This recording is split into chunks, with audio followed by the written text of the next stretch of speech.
Good evening, everybody. Now we had completed three topics, and fourth topic is environmental management, science part two,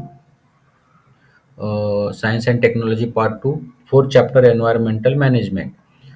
Uh, are you Good evening, sir. good evening? 1 minute.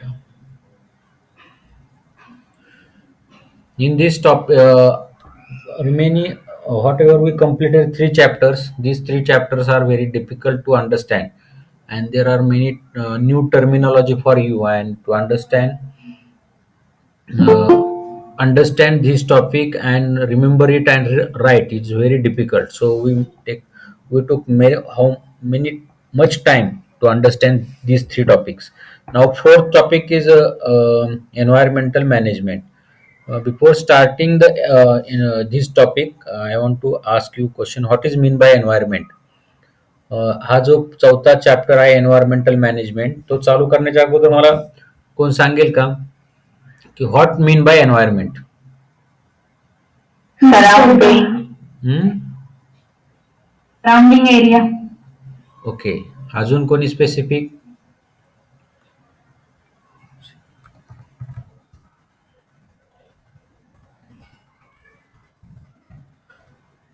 एन्व्हायरमेंटचं कोण सांगू शकेल का? What is mean by environment? Nature. बर, okay. Someone say nature. एन्व्हायरमेंटचा अर्थ असा आहे, environment study म्हणजे काय? Environment means study of all environment means all living and non living things surrounding us. आपल्या सभोवताली असलेल्या सर्व living and non living things यांना काय म्हणतात? Environment. Are you understand? Living things and Yes, sir. living things and non-living things surround us is called environment. हा, कळलं का तुम्हाला? Yes, sir. Yes, sir. Yes. तर ह्याचा आपण स्टडी करणार आहे की living and non living things आणि त्याची मॅनेजमेंट, एन्व्हायरमेंट मॅनेजमेंट, ह्या आपण कशा मॅनेज केल्या पाहिजेत किंवा ह्याची मॅनेजमेंट कशी करायची. तर ह्याच्यामध्ये आपण जवळजवळ 5 टॉपिक्स कव्हर करणार आहे. Ecosystem, environmental conservation, biodiversity, hotspots, environmental and ecosystem and environment management. आता हे चालू करण्याच्या अगोदर हे तो फूड चेन आहे. ही फूड चेन दिसते का तुम्हाला? Yes, sir. Yes, sir. हा, तर in this food this is a grass and this grass prepare their food by the सनच्या एनर्जी पासून ग्रास बनतं. By chlorophyll grass prepare their food.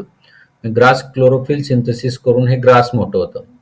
ह्या ग्रासला हे ग्रास होपर म्हणजे नाकतोडा जो असतो, हा ग्रास होपर खातो. बरोबर. This grasshopper is eaten by frog. बरोबर.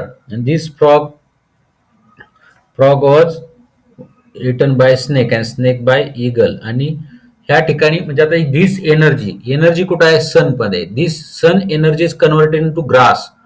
म्हणजे सन मधली एनर्जी ग्रास मध्ये कन्वर्ट झाली आणि this grass energy is converted in to this grasshopper. म्हणजे कळते का? सन पासून जी एनर्जी आहे is converted in to the grass, म्हणजे ती गवतामध्ये रूपांतरित झाली आणि this grass is eaten by this grasshopper. म्हणजे या ग्रास होपर मध्ये ही एनर्जी आली वेगवेगळ्या फॉर्म मध्ये. आणि this grasshopper eaten by frog.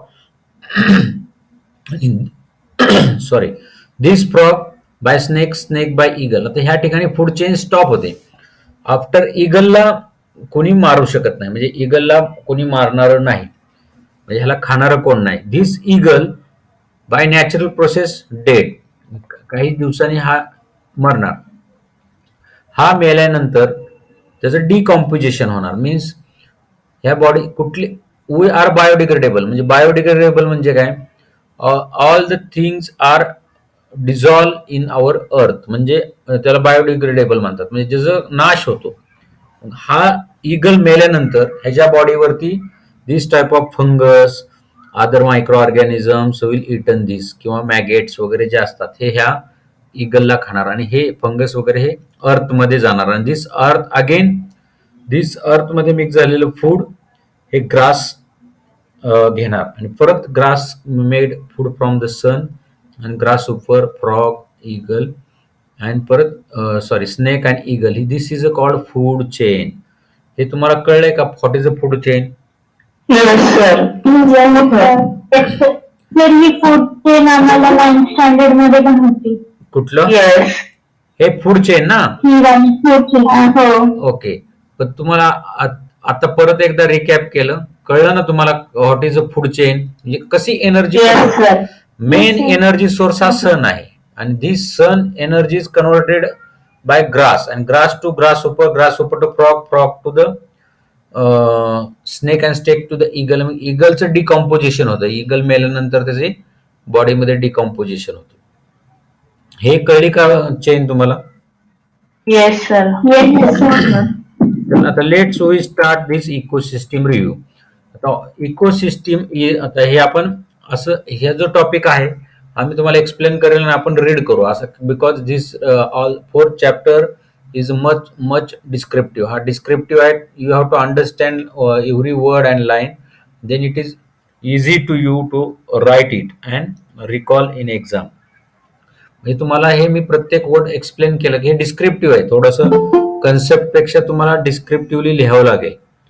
हे तुम्ही तुम्हाला एकदा अंडरस्टँडिंग झालं की तुम्ही चांगल्या प्रकारे लिहू शकता. आता ह्या टॉपिक मधला पहिला जो टॉपिक आहे एन्व्हायरमेंटल मॅनेजमेंट मधला म्हणजे ecosystem, review of ecosystem. Ecosystem काय आहे? Ecosystem is a form by biotic abiotic factor and their interaction with each other. आता बायोटिक आणि अबायोटिक मीन्स काय? बायोटिक्स म्हणजे जे लिव्हिंग आहेत, लिव्हिंग फॅक्टर्स त्याला म्हणतात बायोटिक. अबायोटिक म्हणजे नॉन लिव्हिंग, म्हणजे जे लिव्हिंग आहेत. आता लिव्हिंग मध्ये कोण कोण येणार? बायोटिक हा सगळं ॲनिमल्स. येस, ज्यांना जीव आहे, लिव्हिंग आहेत ते सगळे बायोटिक. आणि अबायोटिक म्हणजे ज्याच्यामध्ये जीव नाही. मग तसे कुठले कुठले आहे? एअर आहे, वॉटर आहे, वेपर आहे, मिनरल आहे, सॉइल आहे. All these are living thing. Stone आहे. All these living books. Yes, यांचं इंटरॅक्शन म्हणजे what is a ecosystem? Ecosystem is form by biotic and abiotic factor and their interaction with each other. म्हणजे our interaction with water, बरोबर, आपली interaction water बरोबर आहे. आवर interaction with air आहे. आवर interaction with land आहे. आपले ह्या इंटरॅक्शन आणि लिव्हिंग थिंग्स अँड नॉन लिव्हिंगचे इंटरॅक्शन जे आहे त्याला काय म्हणतात? इकोसिस्टीम. अशा there are n number of ecosystem in this environment. या एन्व्हायरमेंटमध्ये खूप मोठ्या प्रमाणात इकोसिस्टीम आहेत. त्या प्रत्येक इकोसिस्टीमचा कसा स्टडी केला जातो आणि इकोसिस्टीम कशी मॅनेज करायची ह्याचा आपण आज अभ्यास करणार आहे. Each factors play very important role in the ecosystem. म्हणजे प्रत्येक फॅक्टर हा इम्पॉर्टंट फंक्शन करतो. Producers like plants are important. Herbivores like deer, goat, sheep, cattle, horse, camel, etc. feeding upon the producers are also important. आता what is meant by producer?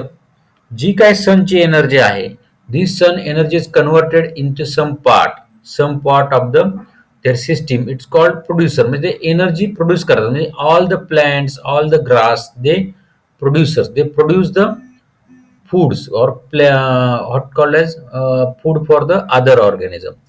त्याला का म्हणतात? Producer. मग producer मध्ये plants are important. And after the this see this food chain, these are producer. Grass is producer. After this grass, herbivorous. Herbi means herbivorous म्हणजे जे leafy things, grass यांना जे खातात त्यांना हर्बिव्हरस म्हणतात. आणि जे मीट नॉनव्हेज खातात त्यांना कॉर्निव्हरस म्हणतात. हर्बिव्हरसचा अर्थ माहिती का? हर्ब खाणारे ते हर्बिव्हरस, जे हर्ब्स खातात ते हर्बिव्हरस. मग हे all this grass and plants are eaten by herbivores. मग हर्बिव्हरस मध्ये काय काय येतं? डिअर, हरिण आहे, गोट, शीप, कॅटल्स, हॉर्स एटसेट्रा. मग ह्यांचं फिडिंग कुठं होतं? All herbivores feed by these producers like plants. Feeding upon producers are important. Predators this predators like lion tiger, predators म्हणजे जे सेकंड जे खाणार आहेत, predator like lion tiger which prevent the overpopulation of herbivores are also equally important. मग आता herbivores आपण पाहिले, herbivores मध्ये डिअर, गोट, शीप हे आले. आता समजा खूपच प्रमाणात ग्रास तयार झाला आणि खूपच डिअरची संख्या वाढायला लागली, गोटची संख्या, शीपची संख्या, यांचं जर पॉप्युलेशन वाढायला लागलं तर त्याला कुठेतरी कंट्रोल केलं पाहिजे. ह्यांचं पॉप्युलेशन कंट्रोल कोण करतं तर प्रिडेटर्स म्हणजे कोण, lion, tiger which prevent the over production of herbivorous. हे जे हर्बिवोरस आहेत, जे व्हेजिटेरियन, थोडक्यात जे हर्बिवोरस आहेत त्यांचा त्यांचं पॉप्युलेशन कोण कंट्रोल करतं तर प्रिडेटर्स लाईक लायन, टायगर. आता ह्याच्या पुढे लक्षात आलं का इथपर्यंत? Yes, sir. Yes, sir. A question may arise in our mind that whether the caterpillars are found in the nature organism present in fleety places, termites, insects present in the dung are really useful. आता तुम्हाला असा प्रश्न पडू शकतो की आता हे predators म्हणजे कळले का, जे मांस दुसऱ्याला खातात, म्हणजे लायन, टायगर. आता हे तुम्हाला कळलं की हे कशाचं पॉप्युलेशन कमी करणार आहेत तर डिअर, गोट, हार्बिवोरसचं. आता प्रिडेटर्सच्या नंतर तुम्हाला एक क्वेश्चन मनामध्ये कॅटरपिलर्स म्हणजे, आता कॅटरपिलर्स म्हणजे काय माहिती का, आळी जी पानं खाती, माहिती का तुम्हाला? हा, सुरवंट म्हणतात त्याला, सुरवंटी म्हणतात मराठीत. Caterpillars found in nature organism present in filthy. Filthy म्हणजे अस्वच्छ जागेमध्ये. प्लेसेस, टर्माइट्स म्हणजे आळ्या, इन्सेक्ट्स म्हणजे किडे, इन द डंक आर रिअली युजफुल. म्हणजे आता डंक म्हणजे शेण, शेणामध्ये काही किडे असतात बघा, ते शेणचे गोळे तयार करतात. तर हे शेणामधले किडे असतील, इन्सेक्ट्स, टर्माइट्स म्हणजे आळ्या असतील, जर आणि हे कॅटरपिलर्स असतील, ह्याचा काय उपयोग आहे का, तुम्हाला काय वाटतं? हो सर. काय उपयोग काय असेल? जर त्या आहेत ना त्यांना बर्ड्स खातात. ओके, आणि आळ्या कशाला खातात?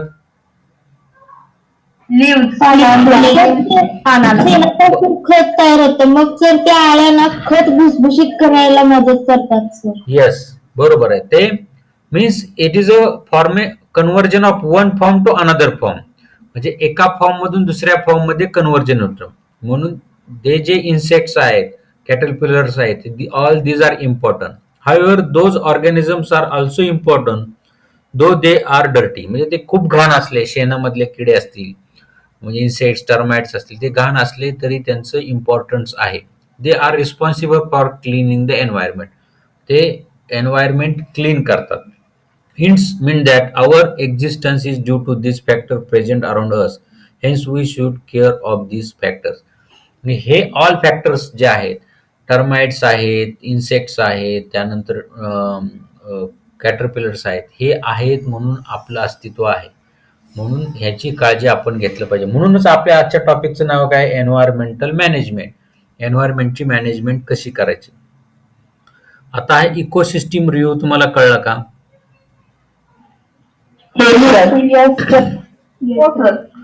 येस.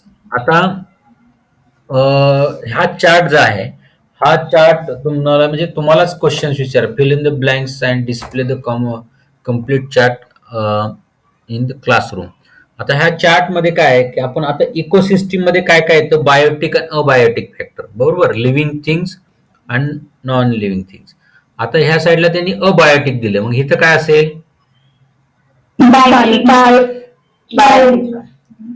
एक मिनिट हा, इथे लिहिता येतं का, नाही येत, बरं ठीक आहे. इथं काय येणार, बायोटिक कॉम्पोनंट. आता आपण अबायोटिक म्हणजे नॉन लिव्हिंग मध्ये आलं, तर इथं झालं फिजिकल फॅक्टर्स. सेकंड इथे येणार येस, केमिकल फॅक्टर. आता फिजिकल मध्ये आपण काय बघितलं, फिजिकली म्हणजे ज्याचं अस्तित्व आहे, म्हणजे जे दिसतं तुम्हाला, म्हणजे तुम्हाला अनुभवता येतं, year, water, vapor, minerals, soil, sunlight. Okay, these are physical factors. आता त्यानंतर केमिकल फॅक्टर्स मध्ये काय येणार आहे, तर न्यूट्रिएंट्स आणि मिनरल्स. ओके, न्यूट्रिएंट्स मध्ये काय येणार तुम्हाला, न्यूट्रिएंट्स ऑर्गेनिक कंपाऊंड. आता त्यात दोन प्रकार असणार, इनऑर्गॅनिक आणि ऑर्गॅनिक. तुम्हाला डिफरन्स माहिती आहे का ऑर्गॅनिक आणि इनऑर्गॅनिकचा? No sir. No sir. No sir. तुमचं झालंय असेल ना केमिस्ट्री. आपण आता केमिकलचा जो पार्ट आहे ना, केमिकल फॅक्टर्स, त्याच्यामध्ये आपण दोन, इनऑर्गॅनिक आणि ऑर्गॅनिक. इनऑर्गॅनिक म्हणजे काय, की ज्याच्यामध्ये कार्बन कंपाऊंड नसतो. म्हणजे हायड्रोजन मध्ये कार्बन आहे का? नाही. नो. ऑक्सिजन नाही, नायट्रोजन नाही, कॅल्शियम नाही, आयर्न नाही, सोडियम नाही, पोटॅशियम नाही.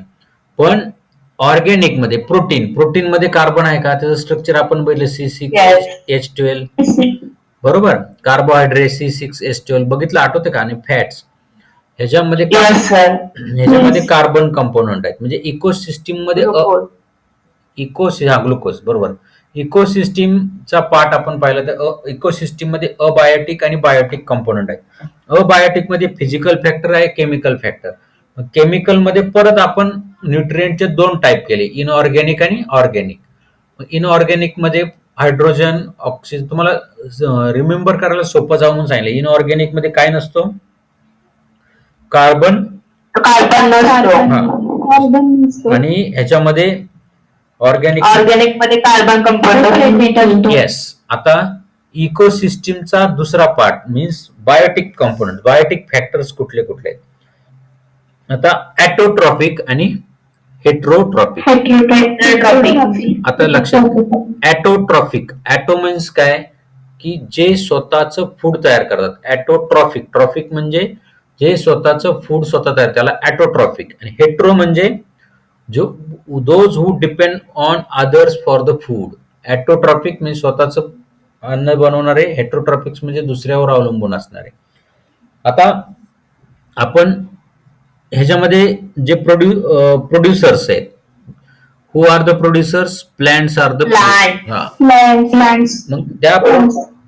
मग ह्या इथं काय येणार आहे, इथं plant. Okay, why plants are producers, why they are autotrophic? कोणी सांगाल का?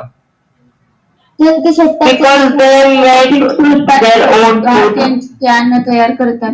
Because they are doing photosynthesis.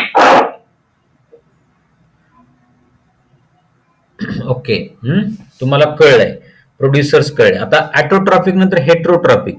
We are human being is autotrophic or heterotrophic? कोण सांगेल? आपण हेट्रोट्रॉपिक.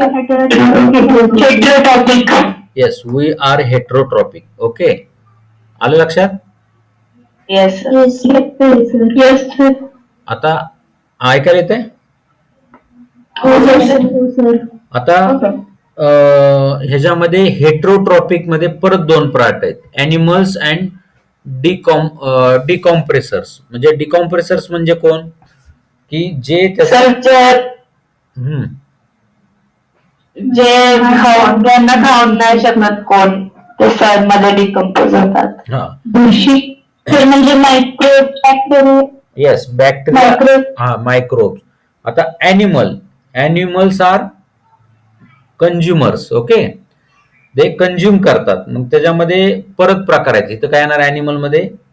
कंझ्युमर्स. इथं कंझ्युमर्स येणार, secondary consumer.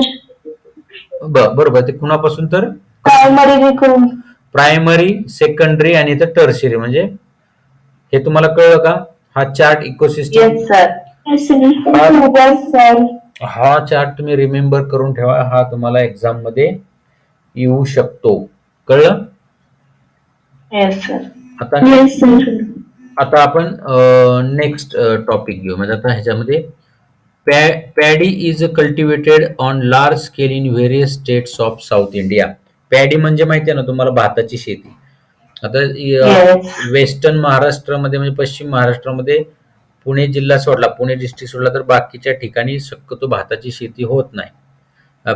Paddy is cultivated on large scale in sir Koliwada means तिथे रत्नागिरी वगैरे तिथे पण असतं हे कुठं कुठं कोकण साईड कोकण साईड हो, हा हो. नाही पण म्हणजे आपल्या जे क्लासमध्ये जे जास्त आता ऑनलाईन मध्ये आहेत ना, त्यातले most of students are from western Maharashtra, म्हणजे पश्चिम महाराष्ट्रात. म्हणजे याच्यामध्ये पुणे, सोलापूर, सांगली, कोल्हापूर हा टॉपिक येतो, पार्ट येतो. ह्याच्यामध्ये शक्यतो भाताची शेती केली जात नाही, कारण भाताची शेती अशा ठिकाणी करतात की जिथं पाऊस खूप आहे. येस मग साऊथ इंडियाच्या साईडला भाताची शेती खूप केली जाते, आणि म्हणून त्या साऊथ इंडियन लोक भाताचेच पदार्थ आणि भातच जास्त खातात. म्हणजे राईस ज्यांचं मेन फूड ऑफ कन्झम्पशन असतं, म्हणजे इडली, डोसा वगैरे हे आहेत ना, ते त्यात जास्त जास्त प्रमाणात करतात. आता हे इकोसिस्टीमचं आणि पॅडीचं एक्झाम्पल काय आहे बघू आपण. Paddy fields are frequently attack by grasshoppers. म्हणजे हे जे भाताचं शेत आहे ह्याला मोस्ट कुठल्या तर, म्हणजे आपण म्हणतो ना की इन्सेक्ट्स, आळीचा का प्रादुर्भाव झाला, कीटकांचा प्रादुर्भाव झाला, तर ह्याच्यात जास्त अटॅक कशाचा होतो, तर grasshoppers. Similarly frogs are also present in large number in the mud of paddy fields. म्हणजे तुम्ही जर म्हणजे मावळामध्ये गेला पुण्यात आल्यानंतर, किंवा राजगुरुनगर या ठिकाणी, तर तिथं पॅडीची खूप मोठ्या प्रमाणात शेती केली जाते. आता सध्या ते त्याला म्हणजे पॅडी लावण्याचं काम चालू आहे, आणि ह्या पॅडीला कोण खाणार, ग्रास उपर. आणि similarly frogs are also present in large number in the mud of paddy fields. मग हे जी भाताची शेती असते त्याच्यामध्ये बेडूक असतात मोठ्या प्रमाणात. To feed upon the grasshoppers and snakes are also present there in feed upon their favourite food frogs. म्हणजे एका ठिकाणी तुम्हाला मोठ्या प्रमाणात जर पॅडीची फार्मिंग असेल, तर त्या ठिकाणी ग्रास हुपर्स येणार. ग्रास हुपरला कंट्रोल करायला त्या ठिकाणी त्या मडमध्ये फ्रॉग्स येणार, आणि फ्रॉग्सला खाण्यासाठी स्नेक्स. ही फूड चेन आहे. लक्षात आलं का तुमच्या? हो सर. बरं. तर म्हणजे पॅडी क्रॉपचे प्रोड्युसर झाले. येस. आणि कंझ्युमर मध्ये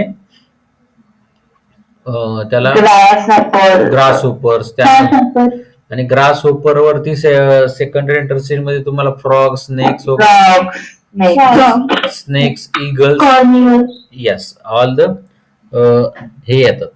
म्हणजे हेट्रोट्रॉपिक जे असतात ते सगळे ह्याला येतात. आता तुम्हाला इथे क्वेश्चन विचारलाय, however if frog population decline all of the sudden, काय होईल तुम्ही सांगू शकता? जर समजा फ्रॉगचं पॉप्युलेशन कमी झालं किंवा फ्रॉगच नसेल तर काय होईल? एक आता जे नेहमी डिस्टर्ब होईल. येस, इकोसिस्टम पुढचं होणार नाही, स्टॉप होईल. एकाने बोला. Yes, sir. एकाने बोला. आता जे नेहमी बोलतात त्यांनी बोलू नका. की if the frog population decline suddenly what happen? Sir त्यांचं ना म्हणजे पुढचे ना असं सरळ डिस्टर्ब होईल. हा डिस्टर्ब होईल, आणि ग्रासहोपरची संख्या वाढल्याने पिकांचं नुकसान पण होईल. Yes, this is ecosystem. कळलं? आता ह्या ठिकाणी नेक्स्ट टॉपिक आहे, हे जे let's think can you tell आपण नंतर घेणार आहे बरं का. Relationship between environment and ecosystem. तर do you understand what mean by environment, ecosystem दोन्ही कळलंय का तुम्हाला? Environment means the living and non living things surround us, त्याला आपण एन्व्हायरमेंट म्हणतो. आणि इकोसिस्टीम मध्ये जे बायोटिक आणि अबायोटिक, म्हणजे लिव्हिंग अँड नॉन लिव्हिंग थिंगचं जे इंटरॅक्शन आहे त्याचा जो स्टडी असतो तो इकोसिस्टीम मध्ये येतो.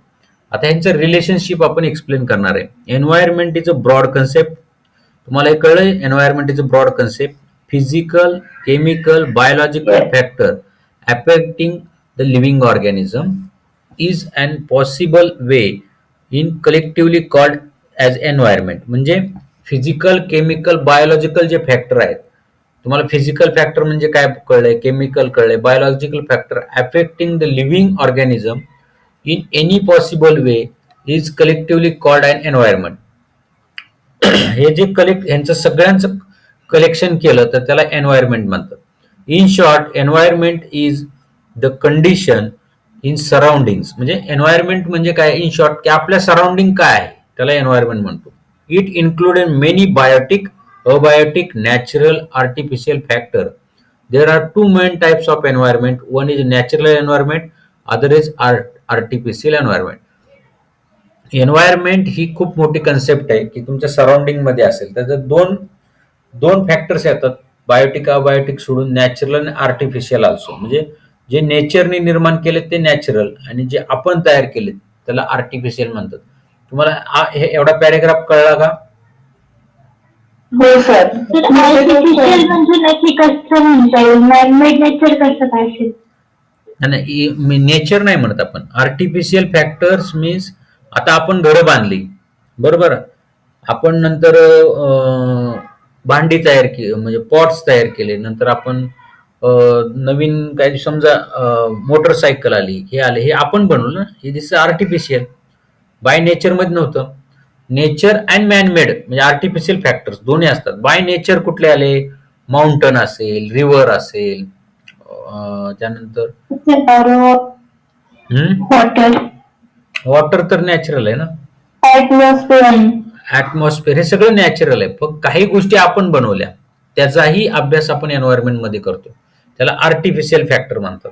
आलं का लक्षात? आता कोणाला तर शंका होती आर्टिफिशियलची, ती क्लिअर झाली का? कोणाला शंका होती? कळलं का सिद्धी? आता नेक्स्ट, नॅचरल एन्व्हायरमेंट कन्सिस्ट, आला तुमचा टॉपिक उत्तर आलं, consist of air, atmosphere, water, land, living organism, etc. Continuous interaction occur between biotic and abiotic factor. म्हणजे नेचर मध्ये कुठले कुठले कंपोनंट येतात आपण पाहिलं. नेचर मध्ये काय काय येतं की ऍटमॉस्फिअर, वॉटर,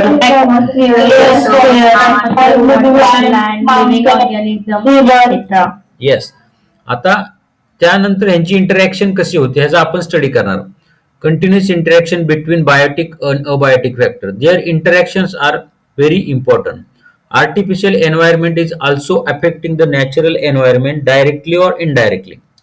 आता आपण जे काय आर्टिफिशियल गोष्टी बनवल्या त्याचा डायरेक्ट और इनडायरेक्ट इफेक्ट एन्व्हायरमेंट वर होतो.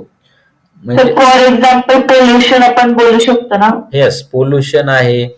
आता आपण समजा हे केलं, आता फूड चेन आहे, याच्या फूड चेन मध्येच आपण एखादं कुठलं तर डिस्टर्ब करून नवीन काय केलं तर त्याचा इफेक्ट ह्याच्यावर होणारच. आता समजा राऊंड अप म्हणून एक सोल्युशन मिळतं, तुम्हाला माहित असेल ग्रामीण भागातलं, की त्याच्यामध्ये तुम्ही मारलं की जे ग्रास असतं ते मरून जातं, बरोबर आहे ना, तुम्हाला माहिती राऊंड अप. तणनाशक त्याला एक सोल्युशन आहे. ते सोल्युशन जर शेतात म्हणजे लिक्विड असतं ते मारलं की सगळे तण जे आहेत, ग्रास आहेत, ते मरून जातात विदिन 24 hours. आता आपण आर्टिफिशियली जर मारलं तर काय होणार, ह्या टाईप ग्रास होपर्स म्हणून ची चेन डिस्टर्ब होणार, त्यानंतर त्याच्यावर डिपेंड असणारी चेन डिस्टर्ब होणार. म्हणजे आर्टिफिशियल, आता हे आपण आर्टिफिशियली राऊंड अप बनवलं आणि त्यामुळे गव्हर्नमेंटने राऊंड अपला बॅन केलं, हे तुम्हाला माहिती आहे का? Roundup solution is banned by government because these artificial environment factors also affect the natural environment directly or indirectly. Direct, indirectly त्याचा इफेक्ट होतो. Basically, environment consists of two basic factors. One are biotic factor and abiotic. These science that deals with the study of interaction between biotic and abiotic factor of environment is called ecology. कळलं का? हे definition कळेल का? दिसते का तुम्हाला? What is ecology? The science that interaction between biotic and abiotic factor in environment called ecology, आणि त्यालाच इकोसिस्टीम म्हणतो आपण. ओके, बेसिक हे डेफिनेशन तुम्हाला एक्झामला येऊ शकते. The study of interaction between biotic and abiotic factors of environment is called ecology. Basic functional units used to study the ecology is called ecosystem. म्हणजे ह्या स्टडीसाठी जे बेसिक युनिट वापरलं जातं त्याला इकोसिस्टीम म्हणतात. Do you understand? Yes sir. Next paragraph, environment consist of many ecosystems we have studied some ecosystems in earlier class, म्हणजे तुम्ही 9th standard मध्ये असेल. A small pond in the ecosystem, whereas the earth is the largest ecosystem. In brief, biotic abiotic factors occupying definite geographical area and their interaction collectively constitute the ecosystem. म्हणजे थोडक्यात काय की ह्या एन्व्हायरमेंटमध्ये N number of ecosystem आहेत. मग तुम्हाला एखादी ecosystem explain करायला त्यांनी पॉन्डचं एक्झाम्पल दिलेलं आहे, तळ्याचं वगैरे, आणि जिओग्राफिकल एरियामध्ये त्यांचे इंटरॅक्शन होत असतात. हे कळलं का इथपर्यंत? Yes sir. आता नेक्स्ट काय आहे की environmental balance is maintain through the continuous operation of various natural cycle like water cycle, carbon cycle, gaseous cycles, nitrogen cycle, oxygen cycle, etc. The environmental balance is also maintained due to the various food chain of the ecosystem. म्हणजे ह्याच्यात काय म्हणायचं की वेगवेगळ्या cycles आहेत. Cycle म्हणजे त्या त्या गोष्टी परत घडत असतात, आणि ह्या ज्या सायकल्स आहेत ह्या सायकलचं जर बॅलन्स राहिला तरच फूड चेन इकोसिस्टीम म्हणजे इकोसिस्टीम मेंटेन राहील. आता ह्यांनी कुठल्या कुठल्या सायकल दिल्यात? Water cycle. कोण सांगेल what is a water cycle?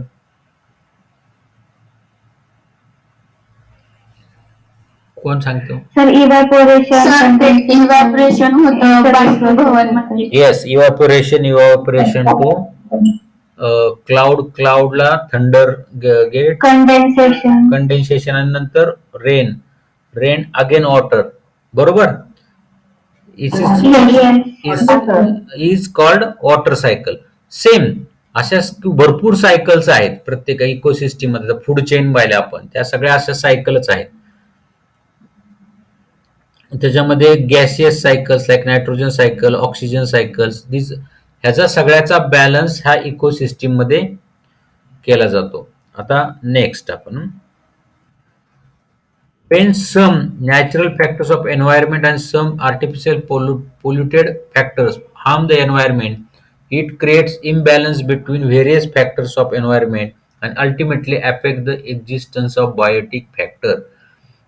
If somebody do some artificial things and there is a polluted factor, the pollution झालं, काय झालं, that factor harm the balance of the ecosystem.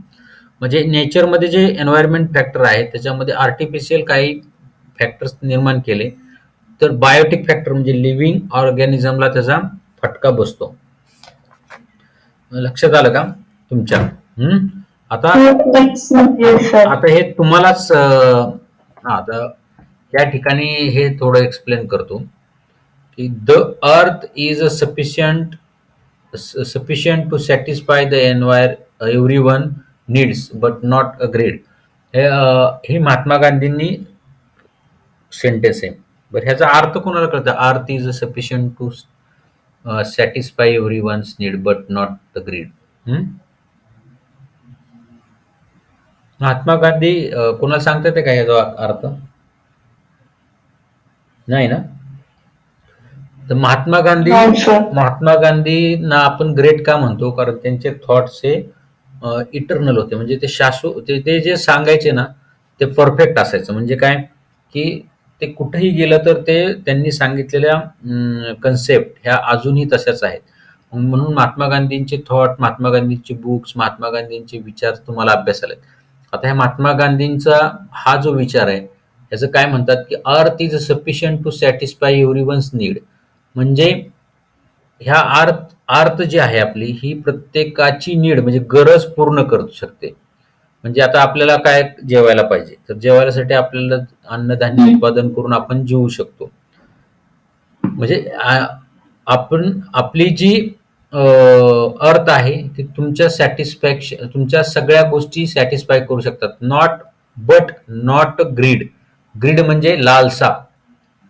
मला आता जेवण पाहिजे, मी थोड्या वेळाने म्हणणार मला चिकनच पाहिजे, मटनच पाहिजे, मला आता हेच पाहिजे. म्हणजे ग्रीड, लालसा, म्हणजे काय म्हणतात त्याला, लोभ. आता मग माझ्याकडे 2 एकर जमीन आहे. मग मी म्हणणार मला अजून 20 पाहिजे, मला 40 पाहिजे. त्यानंतर मग मला आता अर्थवर नको, मूनवर पाहिजे, मूनवर नको, मार्सवर पाहिजे. This greed is not sufficient, not provide by the earth. म्हणजे ही अर्थ तुमच्या सगळ्या गोष्टी पुरवू शकते, पण तुमच्या ग्रीड, लोभ तुमचा पूर्ण करू शकत नाही. म्हणजे जास्त लोभ धरला नाही पाहिजे, असं महात्मा गांधींना सांगायचं. कळला काय शब्दाचा अर्थ तुम्हाला? Earth is a sufficient, earth is a sufficient to satisfy everyone's need but not the greed. आता आपण काय करतो, शेतामध्ये पेरलं की ते मग आपलं त्याला जास्त उत्पादन व्हावं म्हणून राऊंड अप मारतो. ओके, ही आपली ग्रीड झाली, ग्रीड, की जास्त उत्पन्नासाठी आपण राऊंड अप मारलं. पण राऊंड अप मारल्यामुळे काय होणार आहे की त्याच्यावर डिपेंड असणारी चेन डिस्टर्ब होणार आहे. बरोबर? आता ह्या एन्व्हायरमेंट मधल्या फॅक्टरवर आपण कसे कसे दुष्परिणाम करतो, how we affect this environment factor, ह्याचा हा एक चार्ट आहे. आता ह्या चार्टमध्ये त्यांनी फॅक्टर अफेक्टिंग द एन्व्हायरमेंट, ह्या एन्व्हायरमेंटला कोणत्या गोष्टींमुळे अफेक्ट होऊ शकतात, म्हणजे ह्यांना धोका निर्माण होऊ शकतो. आता पहिला आहे नॅचरल. आता नॅचरल म्हणजे बाय नेचर काय काय गोष्टी घडतात. आता कोण सांगू शकतं बाय नेचर? अर्थक्वेक दिलंय.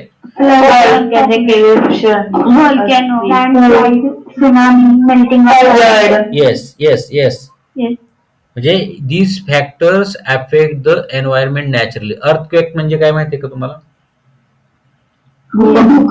भूकंप. त्यानंतर volcano, burst, forest fire, drought म्हणजे दुष्काळ पडला, फायर फॉरेस्ट वणवा लागला. तर ह्यामुळे एन्व्हायरमेंट फॅक्टर अफेक्ट होतात. हे तुम्हाला लिहिता येईल. ह्याच्यात काय प्रॉब्लेम आहे का? नॅचरल म्हणजे कोण सांगू आता एकानेच सांगा. अर्थक्वेक नंतरचे एकानेच सांगा. आता नेहमी बोलतात ते सोडून. अर्थक्वेक आहे, अजून काय? Flood, volcanic eruption. येस. आणि ड्रॉट म्हणजे दुष्काळ. ह्या गोष्टी आता तुम्ही पाहिलं असेल की येस येस, कोल्हापूर, सांगली, त्या चिपळूण याला किती रेनफॉल झाला. म्हणजे हे जे आहे फ्लड आला, त्या फ्लडमुळं नेचरमध्ये चेंजेस, नेचरला अफेक्ट झाला. हे दिस इज कॉल्ड नॅचरल फॅक्टर्स. आता मॅन मेड फॅक्टर्स कुठले आहेत? तर मॅन मेड म्हणजे आपण तयार केलेले. पहिलं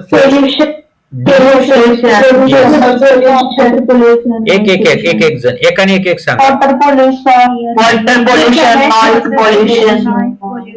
येस, एकाने सांगा ना, सगळे बोलू नका. एकच minute. Water pollution, soil pollution and noise pollution, every type of pollution. Yes, all these pollution, industrialisation म्हणजे आपण मोठ्या मोठ्या फॅक्टऱ्या चालू केल्या, त्यातून पोल्युशन. हे ऑल दीज फॅक्टर्स अफेक्ट. हो, त्याला yes, global warming. Yes, buildings, dams. आता डिफॉरेस्टेशन म्हणजे काय? तुम्ही फॉरेस्ट कट केलं. आता हे कुणीतरी सांगितलं, काय सांगितलं की न्यूक्लिअर्स, काय कोण म्हटलं ना? Nuclear test. आता त्याच्या अगोदर काय झालं तुम्हाला सांगतो. 1942 जे सेकंड वर्ल्ड वॉर चालू होतं, तर अमेरिकेने काय केलं, डू यू नो? की अमेरिकेने जपान, हिरोशिमा आणि नागासाकी, तर ग्लोबल वॉर्मिंग, बरोबर आहे आदित्य. तर ह्यांनी काय केलं, सेकंड वर्ल्ड वॉर मध्ये जपान आणि जर्मनी वगैरे यांचं थोडंसं ते जास्त भारीच पडत होते. म्हणून अमेरिकेने 2 ॲटम बॉम्ब टाकले, अणुबॉम्ब. त्याच्यामध्ये कुठं? हिरोशिमा आणि नागासाकी. आता या ठिकाणी टाकल्यावर काय फक्त तिथलं नाश झाला का? झाला, पण त्याचा परिणाम काय झाले माहितीये का? की हे जे ॲटॉमिक बॉम्ब्स असतात त्याच्यामधून रेडिएशन बाहेर पडतात. हे रेडिएशन बाहेर पडले आणि जपानमध्ये त्यानंतर जी मुलं जन्माला आली, हिरोशिमा, नागासाकी, तर त्यांचा हा हात आहे ते इथंच, म्हणजे मध्ये नाहीच आहे. म्हणजे हे हात इथं थॅलोडेमिया म्हणतात. म्हणजे इथंच त्याला हात, तोंड वाकडं, चेहरा मोठा, असं जेनेटिक चेंजेस झाले कुठं? जपानमध्ये.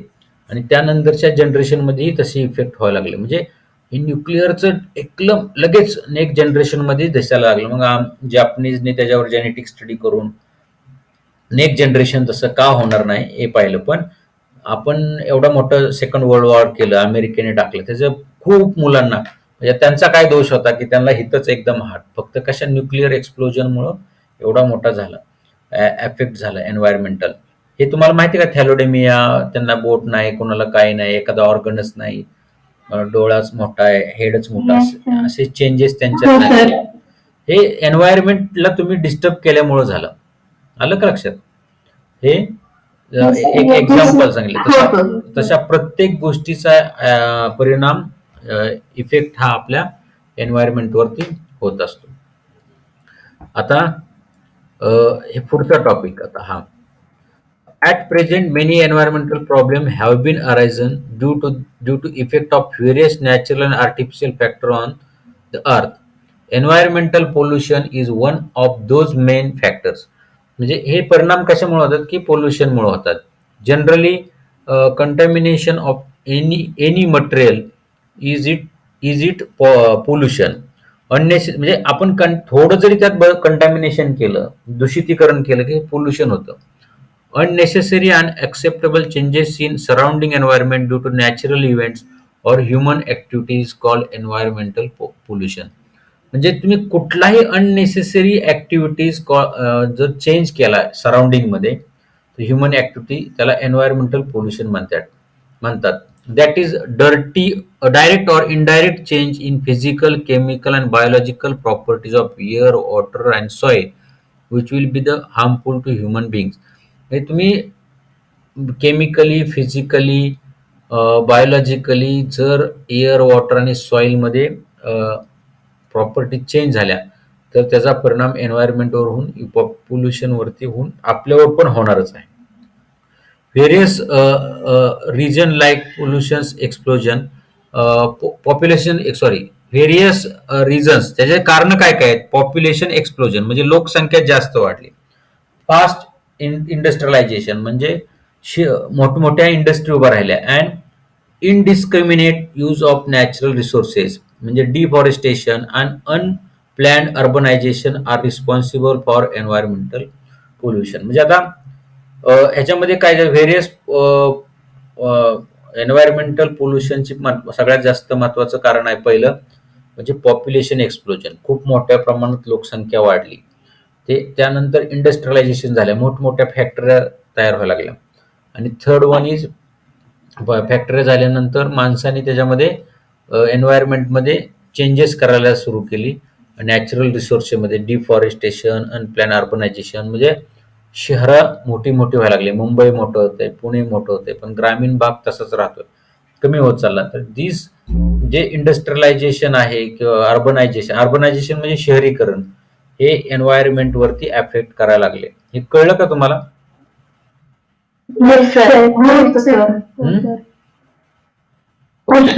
आता आपण pollution is a broad concept. Pollution ही खूप मोठी संकल्पना आहे. Various type of pollution like air, water, sound, soil, thermal, light pollution occurs around us. Ultimate adverse effect of all these is on existence of all living organism, and out of these environmental conservation has become the need of hour. We have to study the air pollution, water pollution, soil pollution in details in early classes. Based on that, complete the following chart. म्हणजे आपण जे काय काय केलं changes एन्व्हायरमेंटमुळे, त्याच्यामुळे मोठ्या प्रमाणात, तुम्हाला हे लास्ट इयरला होतं बरोबर ना? त्यामुळं आपण एन्व्हायरमेंट कॉन्झर्वेशन करण्याचं गरज आहे, नाही तर आपलाही नाश अटळेल, म्हणजे आपण सुद्धा नाश होऊन जाऊ. तर त्याच्यासाठी हा जो चार्ट दिलेला आहे तो मागच्या वर्षीच्या ह्याच्यावरती डिपेंड आहे. आपण हा चार्ट उद्या घेऊया, आणि नीड ऑफ एन्व्हायरमेंट कॉन्झर्वेशन हे बाकीचे टॉपिक उद्या आपण कम्प्लीट करू. ओके? कुणाला काही शंका आहे का आता?